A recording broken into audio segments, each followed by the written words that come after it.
lot of Genshin characters are misrepresented greatly by the fandom for one reason or the other, and I'm not about to get into the media literacy and reading comprehension skills of the Genshin community right now, but amongst the characters that have been most misrepresented in the fandom, Childe is pretty up there. Even his own so-called die-hard fans sometimes misrepresent him, so today I will be trying to clear 3 of the most common misconceptions I personally see about Childe. I want to preface this by saying, I am someone who also believed in some of these misconceptions at one point, and I have done some research to try to clear it up, so hopefully this video doesn't contribute to the mischaracterization of Childe, and if there's anything I say in this video that is wrong, please correct me in the comment section below. Subscribe, and let's get into the video. Childe is the 11th of the 11 Fatui Harbingers, even though technically there's only 9 of them now. He is the youngest of the Harbingers, and using when Arlinkino joined, we can sorta infer he joined when he was about 16 or so, which would place it about 2 years after he fell into the Abyss and was trained by Skirk. He was in the Abyss for 3 months, but that translated to only 3 days in the real world. The Harbingers are ranked by strength, making him the weakest of the Harbingers, but that does not make him weak by any means. Out of all the human non-Fatui characters, he is one of the strongest ones.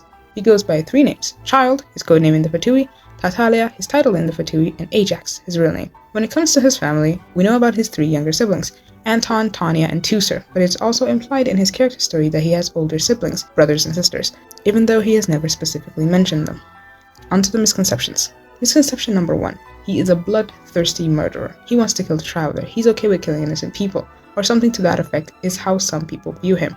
His obsession with getting stronger and fighting anyone who he thinks is stronger than him has been twisted into him being some bloodthirsty murderer who goes around murking innocent people for fun. Yes, Childe has killed people before. I know this. He works for the Fatui. That's not all that surprising. There's also the statement that he's okay with drowning everyone in Liyue. He didn't make the plan. Zhongli and Signora did, and Childe was under the idea that Zhongli wouldn't let his people drown.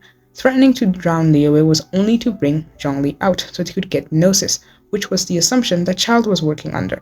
Childe was just following orders. If you want to blame someone, blame Zhongli. Don't actually blame Zhongli. He knew what he was doing. The people of Liyue were never in any actual day. Just leave him alone. We've had this conversation before. Back to Childe and his bloodthirsty tendencies. Kidding. According to his character story, he used to be a sweet and shy kid, but after his experiences in the Abyss, he became unstable and couldn't control his powers. Yeah, which makes sense. Falling into the Abyss at 14 will do that to you. Due to how unstable he was, his dad signed him up to the Fatui, which is the equivalent of sending your kid to a boot camp or a military training camp to straighten them out. That is when Pulcinella, the rooster, picked him to join the Fatui. So rather than making him a calmer person, the Fatui preyed on his abilities and gave him an outlet for his powers. While Childe does enjoy fighting, there is no instance where he goes out of his way to harm innocent people, if he can help it. He always picks fights with people he thinks are stronger than him or can match him in a fight, and the fights aren't meant to end in the death of one or the other. He has stated that he doesn't like the other Fatuis due to their lack of morals and just untrustworthiness in general, but he swears his loyalty to the Tsaritsa, I'm assuming because she gave him an outlet for his powers, and she wants what's best for the Snezhnayan people, and that's also what Childe wants. He seems to value his country a lot, though he might not like the Fatui or even enjoy being a part of the Fatui, he still respects and cares a lot for his Archon. He's a devout believer of Tsaritsa, kind of like how Barbara believes so much in Barbatos. He's the Barbara of Snezhnaya, basically. All in all, he's more combative than bloodthirsty. Bloodthirsty implies he kills innocent people for the shits and giggles and just enjoys blood and gore and murdering people. But combative just means he likes fighting, which I feel like is a better description of him and is more forgiving than bloodthirsty. Misconception number 2. He isn't important to the story. Childe's importance to the story is something that always gets looked down upon. People call him weak because he's the last of the Harbingers and the Traveler beat him like once. The importance of certain characters is something I have been planning on making an entire video on, but I will give a small explanation on it here. So Genshin has characters that are the main characters of their region, but not necessarily the main characters of the overarching story. For example, Jean is one of the main characters of the Mondstadt storyline, but not necessarily the entire Teyvat storyline.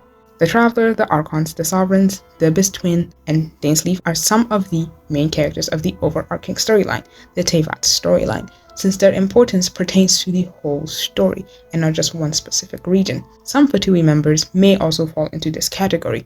Childe is one of them. His connection to the all-devouring Narwhal and the Abyss should be proof enough.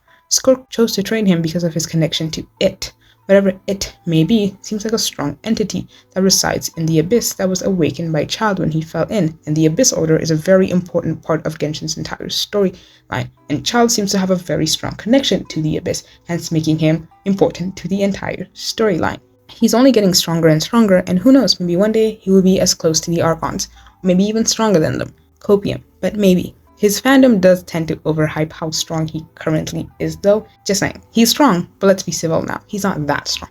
The third misconception is he's a bad brother. Childe's relationship with his sibling, especially Teucer, is what made me go from hating him to not hating him as much. This is shown in his story quests. His love and immense care for his siblings and protecting their innocence by giving up his own is one of my favorite parts about him. How anyone could perceive him as a bad brother is beyond him. I understand not liking him because he's a part of the fatui and he's killed people before. Whatever, that's fine. But going out of your way to make up lies about him being a bad brother just feels wrong. If you're gonna hate a character, hate them because of what they've done, not whatever you made up in your head. Childe is the middle child of his family, and doesn't really mention his older siblings. He only ever mentions his younger siblings, mainly Teucer and Tanya. He has a third younger sibling called Anton that he barely mentions. He says he wants to protect the innocence of his younger siblings and lies to them about his job. They think he's a toy maker. Teucer and Tanya don't know what he does, and that's the innocence he's trying to protect. I'm assuming every other sibling that he doesn't mention knows what he does and may not be quite pleased with him, or at least he feels no need to protect their innocence any longer since it's technically already tainted. He's a big family guy since he comes from a big family, and he mentions them every single chance he gets. I'm still kind of irked that we never got to finish our conversation with him about Teucer at the beginning of the Fontaine Archon quest. Really rude, Mihail, not gonna lie. I want to hear him talk about his siblings more. It's my favorite part about his character, his familyness. Here's an extra misconception, because it's pretty short. He's a playboy. The curse of being a confident and or flirty, usually male character. Kaya has this curse too. Gojo, I think, also has this curse, but this isn't Justication. Also, Justication makes me want to cry. If you read Justication, my condolences. Anyways, I need us to have one flirty male character that doesn't get reduced to someone who only uses women and doesn't respect them. Like someone who's like Ye, Miko, and Lisa. Flirty. If whoever's released a character like that, people will reduce them into, oh, he's just a playboy. I don't even know how to refute this, the whole fact that he's a playboy thing. Because I don't understand how you could come to this interpretation of his character. When has he ever disrespected or implied disrespect to a woman in game or act like a playboy? Flirty does not equal playboy, it equals flirty. He's not a playboy. You just can't stand a male character being flirty and confident without making it a negative part of their personality. At the end of the day, Childe is by no means a good person, but calling him a bad person is not right either. Seeing characters as black and white, good and bad, can be really damaging to the whole narrative of the story. Good people can do bad things. Bad people can do good things. Childe is more of a morally grey anti-hero type character, rather than a hero or a villain. I think we can mostly agree that whatever the fatui are doing is probably, at least to them, for the betterment of society.